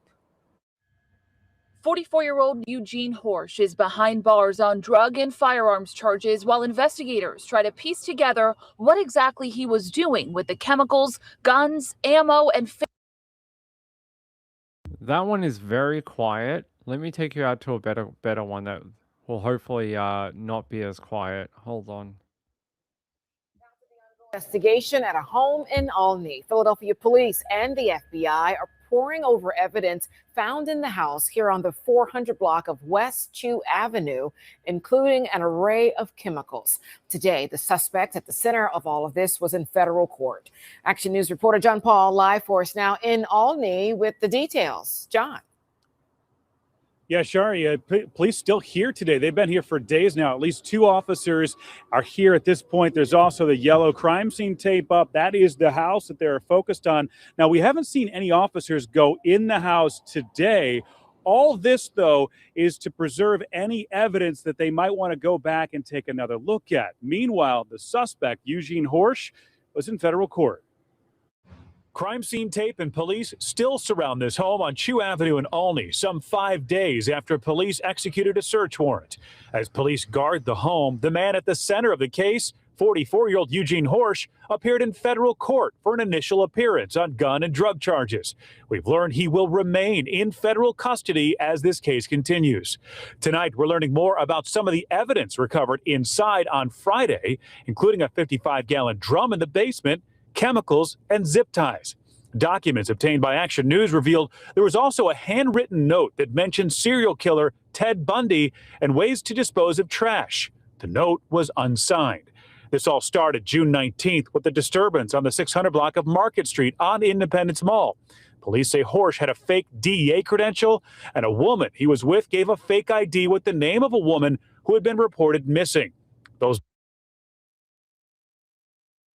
It's all very weird, very strange. I'm glad he's sort of been kept into custody because I don't think we need people like that walking around on the outside. But how this relates to the missing people, I really don't know.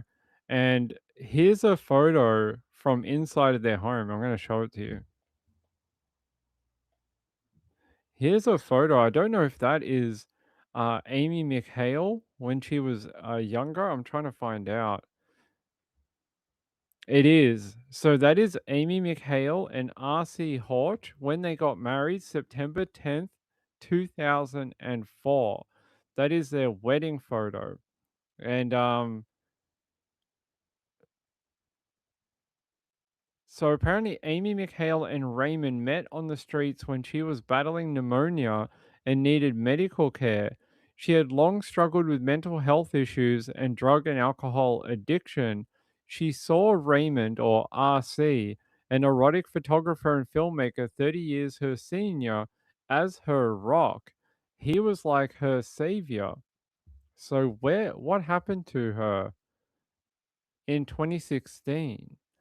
They're saying that she was at that home. He agrees that she was at that home, but that when he woke up in the morning, she was gone. I don't know, guys. You think, I mean, you think she just disappeared into thin air? I hope when they start digging on this property that they don't find her remains in the ground or, under the home or something like that. But they're saying here Amy's family hopes that this discovery of the home will finally answer what happened to their daughter. That's the most horrible wedding photo you've ever seen. Why does he always look angry in all the photos? He looks like something out of those cheap horror movies from the 1970s. You know the ones I mean that are like black and white, and they've always got the creepy disfigured guy that opens the movie and he's all like, "Watch the preceding tales from the crypt." That type of thing. He looks like something like that. He looks so happy there. I know, on his wedding day, he's so happy. She doesn't look all that impressed for a girl on her wedding day either. I know, right? Um, he has a creepy face, a little bit, a little bit. I don't know if he's just born with it or it's Maybelline, but in a lot of his photos, that's what he looks like. Like I showed you that one from earlier, this one right here. And then there was this one when he was older. And now his son also has a creepy face. I don't know why. We saw the photo of him here. Where is it? Where is his son? We joke about him following the family business, but we might not be joking. It might actually be for real. And there is his beloved son, who was just picked up on all those charges that we were just talking about when they found chemicals, fake federal credentials, ID, to Amy. I mean, it goes on and on. I don't know if that's his driver's license. It could be. I don't know if it's driver's license or something else. Let's see. The eye patch helps him a little bit. Kelly said, "If my savior looked like that, don't let me be saved." Wow. Maybe for her, it was like a good idea, right? Maybe for her. It's all a bit weird, guys. It's all a bit strange. Quasimodo. I don't know if he's Quasimodo. Chipmunk said, "If the dwarf was real or sneezy." I mean, I guess.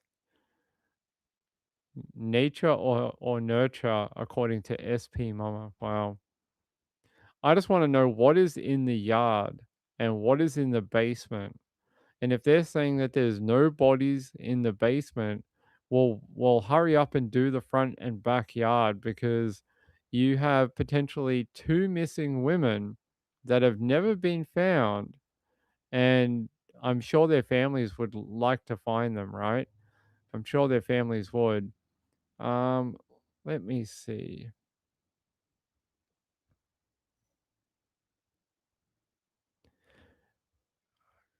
Yeah, is this the case? So, by the way, I want to leave that now.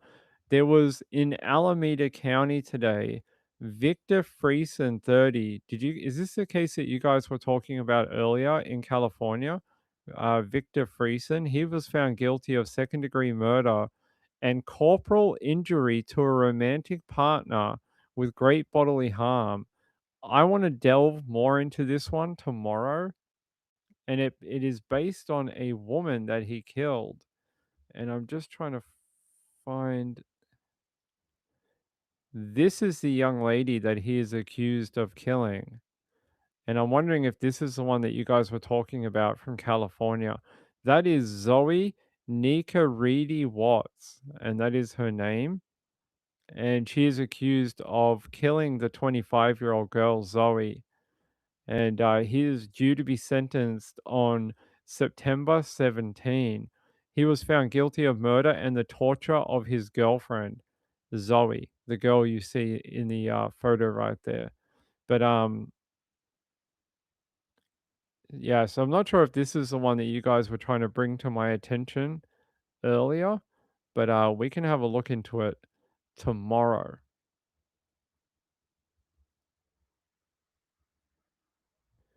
Yes, Alameda in California. Yes, Alameda. Yep, in California. Sweet Investor, it's so glad my job isn't looking into sealed 50-gallon drums. Imagine if that was your day. They're like, go down into the basement and look into the 50-gallon drums. I think that would be a bad day. Chipmunk said, I think they need to check the walls. I guarantee you that the missing woman is probably in that property. Because how did she just vanish overnight? Anytime a romantic partner tells me that their wife just vanished when they were sleeping, I don't believe them. I don't believe them at all. So I reckon she might be there somewhere on the property.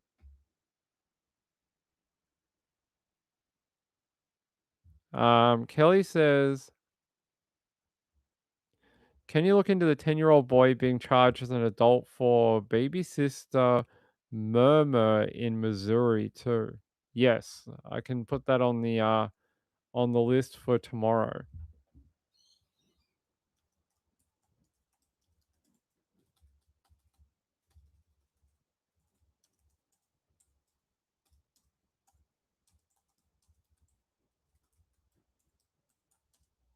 All right, let me see.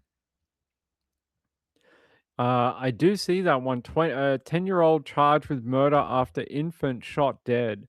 They're saying a infant was killed in St. Louis, and a 10-year-old was believed to have pulled the trigger. Is that the one that you guys are really interested in?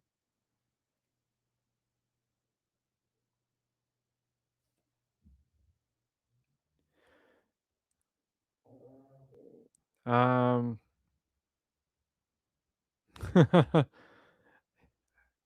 Sean, good work. Yes, you're right. You're right. Sean, are you going to go to the bingo tonight, buddy? Are you going to like the game of bridge? Yeah, so there is a 10-year-old.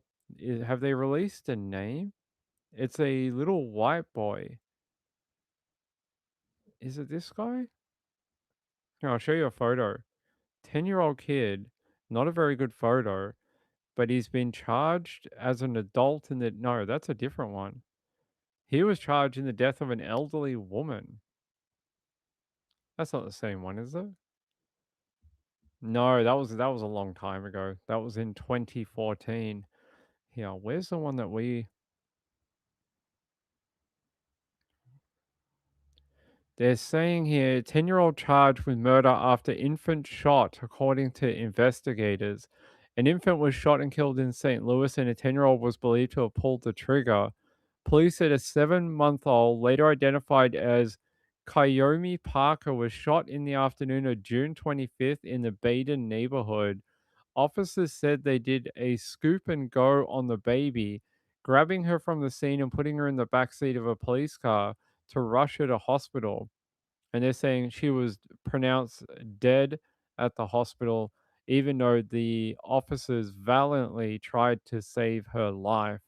The 10-year-old was taken into custody and the next day charged with murder. Damn. Wow, a 10-year-old child killed a 7-month-old uh, a baby girl. Far out. I don't know how you have to. Can you even do that? Be charged at 10? I know when you're like 15 and that you can be charged. Yeah, I'm trying to see if there's a name or anything. No name, but they're saying they suspect this is going to be the youngest child in Missouri history to face a murder charge. They're saying 2024, Missouri state law established that a minor must be at least 12 years old to be certified and tried as an adult. The state historically maintained no minimum age restriction for charging children with serious felonies within the juvenile court system. So, how are they doing that then? If they're saying the 2024 state law said a minor must be at least 12, how are they doing that with a 10-year-old then? Brutal. 10 years old and could face death penalty, life in jail. I mean, I think at 10 you can't be given the death penalty or life in jail. I think federal law says you can't do that. But that is crazy to me. You know, I'm trying to see if there's any other updates that I can take you to about it.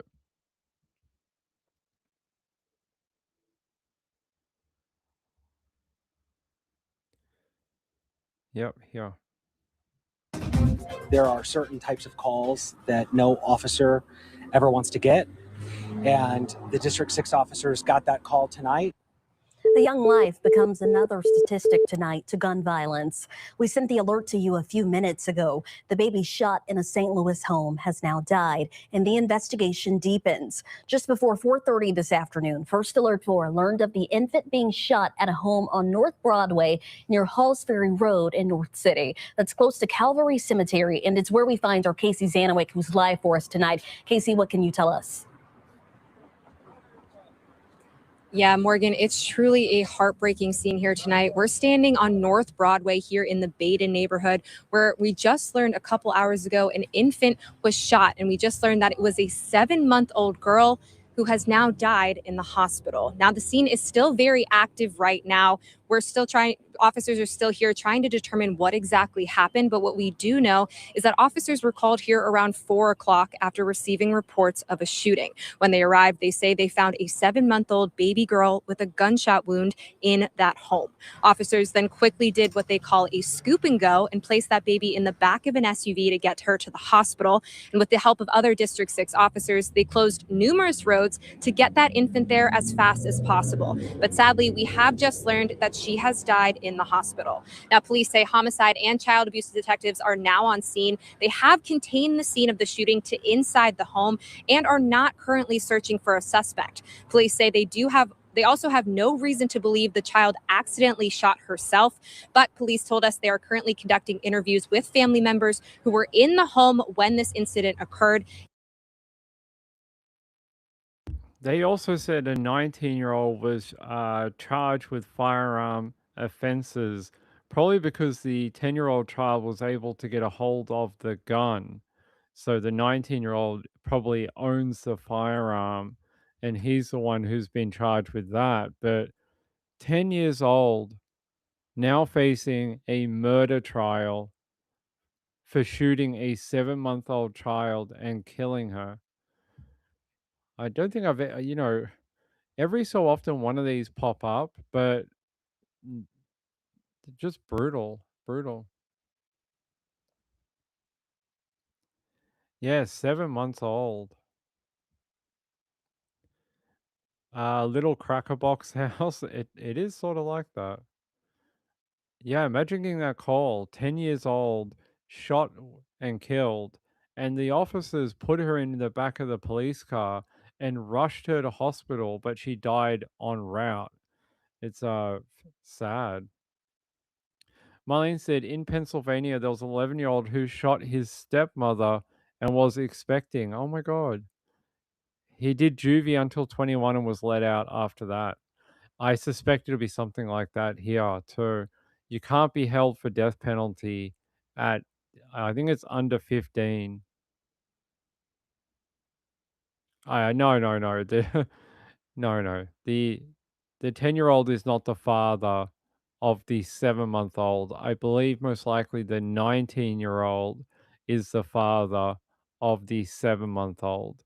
There was a 19-year-old man also charged. So, yeah. They said here, police said that a 19-year-old man was questioned and arrested. He is facing gun charges. So he's probably facing the charge for having the firearm in the home and not locked up. So the child was able to get a hold of the weapon and shoot the other child. So that is probably what happened there. Wow, we'll have to keep an eye on that one.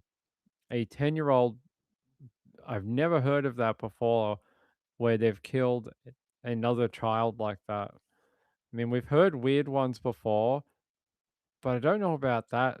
I don't know about 10. If you did that in Victoria where I live, the child would just be let out to go home.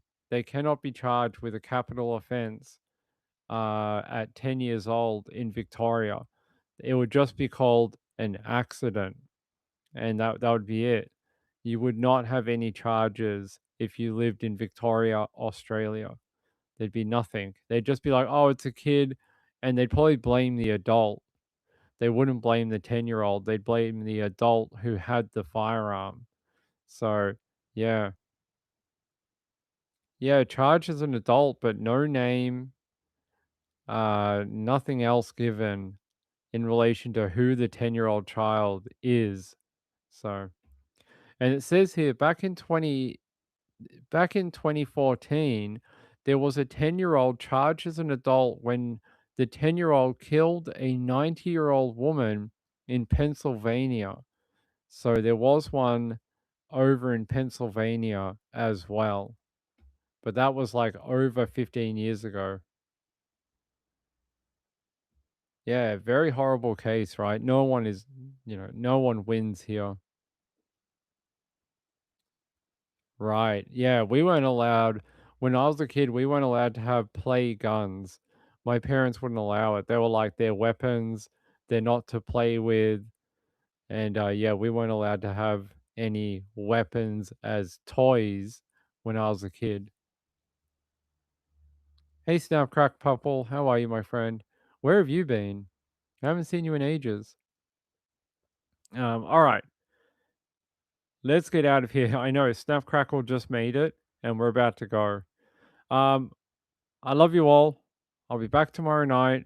Hope tonight was fun for you all. I know it was a bit of a many stories in one night type of night, but we'll be back tomorrow to do some more slower reporting. Okay. Hey, I can't see if anyone did any super chats, but if you did, I appreciate it. I will check the other thing.